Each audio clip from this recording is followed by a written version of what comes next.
بسم اللہ الرحمن الرحیم۔ السلام علیکم ورحمۃ اللہ وبرکاتہ۔ زہد و قناعت کو اپنا اوڑھنا بچھونا بنانے والے، تقویٰ اور پرہیزگاری کے پھولوں کو اپنے دامن پر سجانے والے، حضرت عیسیٰ علیہ السلام کے تابعی اور نبی رحمت نور مجسم صلی اللہ علیہ وآلہ وسلم کے صحابی ہونے کا اعزاز حاصل کرنے والے مشہور صحابی رسول حضرت سلمان فارسی رضی اللہ تعالیٰ عنہ کے اسلام لانے کا واقعہ بہت اہم ہے۔ حضرت سلمان فارسی رضی اللہ تعالیٰ عنہ کی زندگی کا آغاز ایک مجوسی گھرانے سے ہوا جو کہ آگ کی پوجا کرتے تھے۔ حضرت سلمان فارسی رضی اللہ تعالیٰ عنہ کا تعلق اصفہان یعنی ایران سے تھا۔ آپ کے والد ایک سردار اور جاگیردار تھے۔ گھر میں عیش و فراوانی تھی، لیکن انہوں نے تلاش حق کے لیے مصائب برداشت کیے۔ اس بستی کے زیادہ تر باشندے آتش پرست تھے، آتش کدے کو جلائے رکھنا مذہبی فریضہ سمجھتے تھے۔ حضرت سلمان فارسی رضی اللہ تعالیٰ عنہ کے والد کی دلی آرزو تھی کہ اس کا بیٹا ایران کا مذہبی پیشوا بنے، اس لیے آتش کدے کو مسلسل جلائے رکھنے کی ذمہ داری بیٹے کو سونپ رکھی تھی۔ اس ہونہار اور زیرک بیٹے کے ساتھ ایک حیرت انگیز واقعہ پیش آیا۔ حضرت سلمان فارسی رضی اللہ تعالیٰ عنہ فرماتے ہیں، ایک دن میں گھر سے نکلا تو میرا گزر ایک کلیسا کے پاس سے ہوا جہاں عیسائی عبادت میں مصروف تھے۔ میں اندر چلا گیا، مجھے ان کا طرز عبادت بہت پسند آیا اور میرا دل ان کے دین کی طرف راغب ہو گیا۔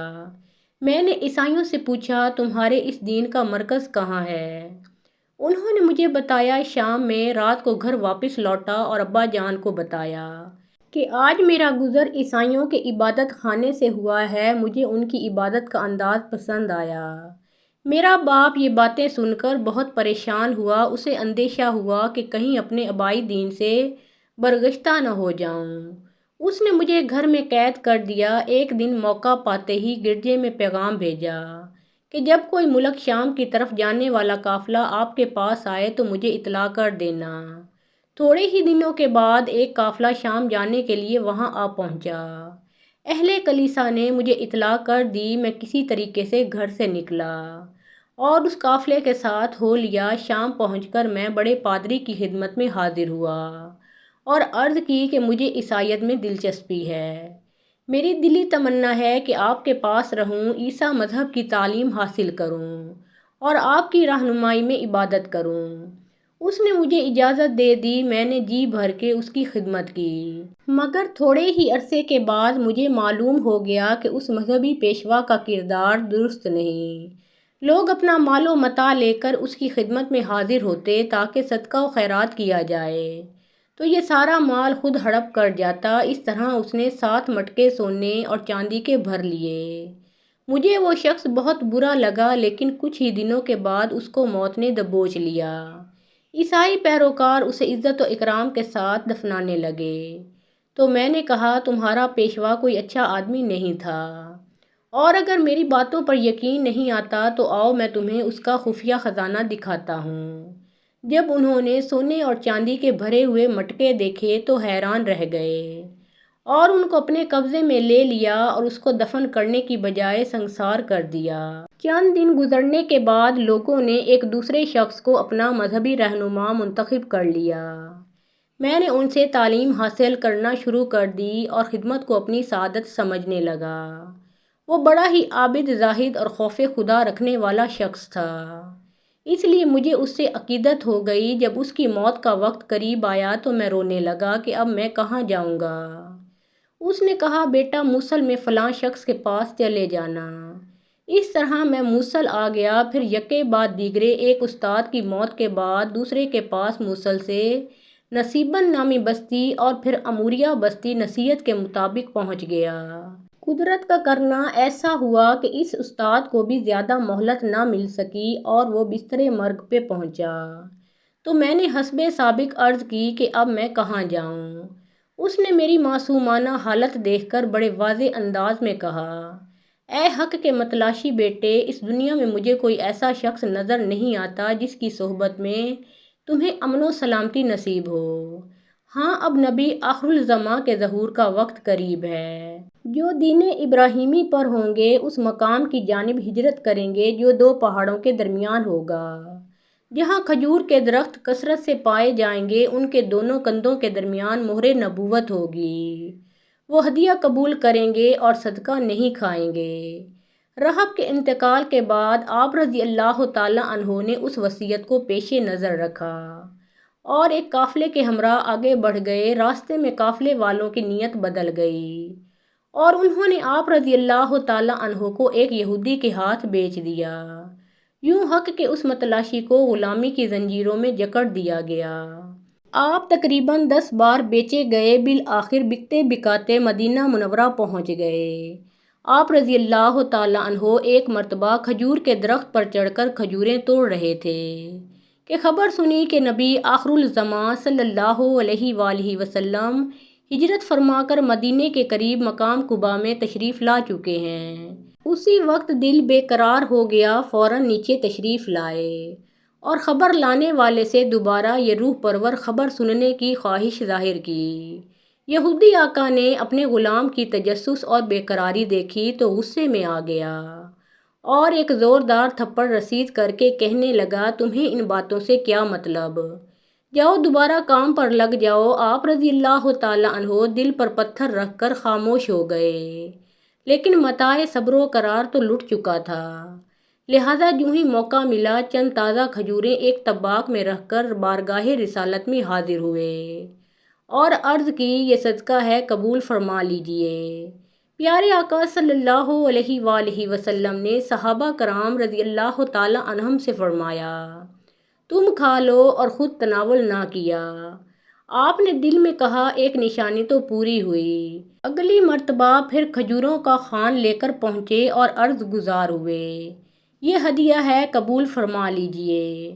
نبی رحمت صلی اللہ علیہ وآلہ وسلم نے صحابہ کرام رضی اللہ تعالیٰ عنہم کو کھانے کا اشارہ کیا اور خود بھی تناول فرمایا۔ دل میں کہا، دوسری نشانی بھی پوری ہوئی۔ تیسری مرتبہ رسول اکرم صلی اللہ علیہ وآلہ وسلم کی خدمت میں حاضر ہوئے۔ اس وقت آپ جنت البقیع میں اپنے ایک صحابی کی تدفین کے لیے وہاں تشریف فرما تھے۔ آپ صلی اللہ علیہ وآلہ وسلم نے 2 چادریں زیب تن کی ہوئی تھیں۔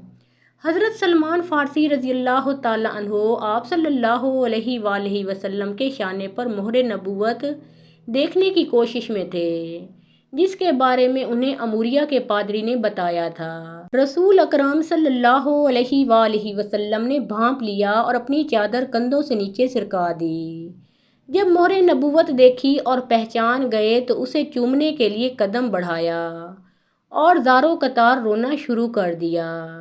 رسول اکرم صلی اللہ علیہ وآلہ وسلم نے شفقت بھرے انداز میں تھپکی دی اور پاس بٹھا کر پوچھا، کیا بات ہے؟ تو انہوں نے اپنی درد بھری داستان سنائی۔ آپ صلی اللہ علیہ وآلہ وسلم نے دلچسپی کا اظہار کرتے ہوئے فرمایا، ان ساتھیوں کو بھی یہ داستان سناؤ۔ ان سب نے مبارکباد دی اور کہا، خوش ہو جاؤ، تم نے اپنی منزل کو پا لیا ہے۔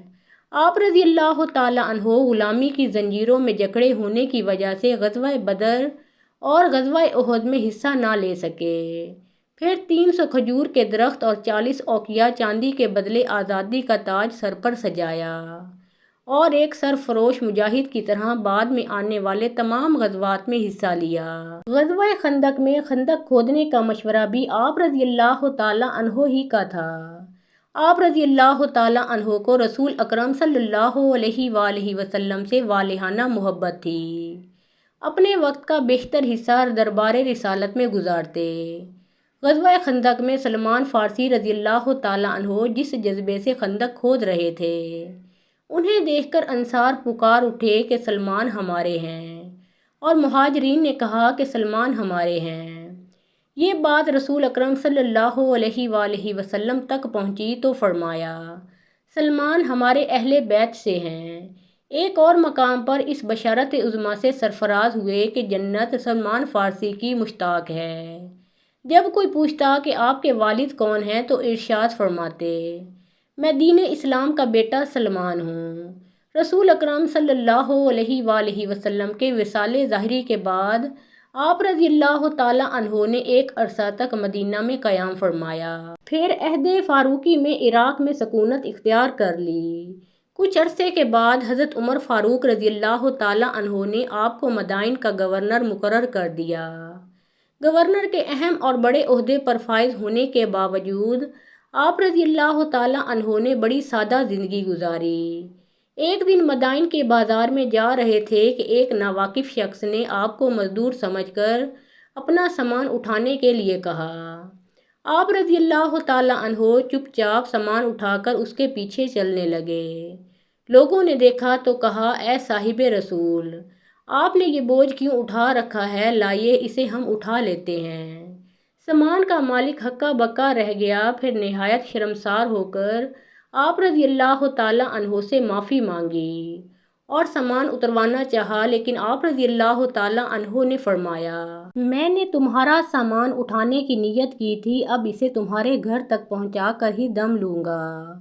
آپ رضی اللہ تعالیٰ عنہ راہ خدا میں مال خرچ کرنے کو محبوب رکھا کرتے تھے، چنانچہ بطور تنخواہ 4 یا 5 ہزار درہم ملتے، لیکن پوری تنخواہ مساکین میں تقسیم فرما دیتے اور خود کھجور کے پتوں سے ٹوکریاں بنا کر درہم کماتے اور اس پر اپنا گزر بسر کرتے تھے۔ آپ رضی اللہ تعالیٰ عنہ نے 10 رجب المرجب 33 یا 36 ہجری میں اس دنیا سے کوچ فرمایا۔ مزار مبارک عراق کے شہر مدائن، جسے سلمان پارک بھی کہا جاتا ہے، وہاں پر ہے۔ آپ رضی اللہ تعالیٰ عنہ کی عمر کے بارے میں مختلف روایات ملتی ہیں۔ اس پر سبھی متفق ہیں کہ 250 سال سے بہرحال زیادہ ہے۔ بعض اہل سیر نے تو 350 سال عمر بتائی ہے اور کہتے ہیں کہ آپ رضی اللہ تعالیٰ عنہ نے حضرت عیسیٰ علیہ السلام کے حواریوں کا زمانہ بھی پایا ہے۔ محترم ناظرین، پیارے آقا محمد مصطفیٰ صلی اللہ علیہ وآلہ وسلم کا پیارا نام ایک بار کامنٹ سیکشن میں ضرور لکھیے۔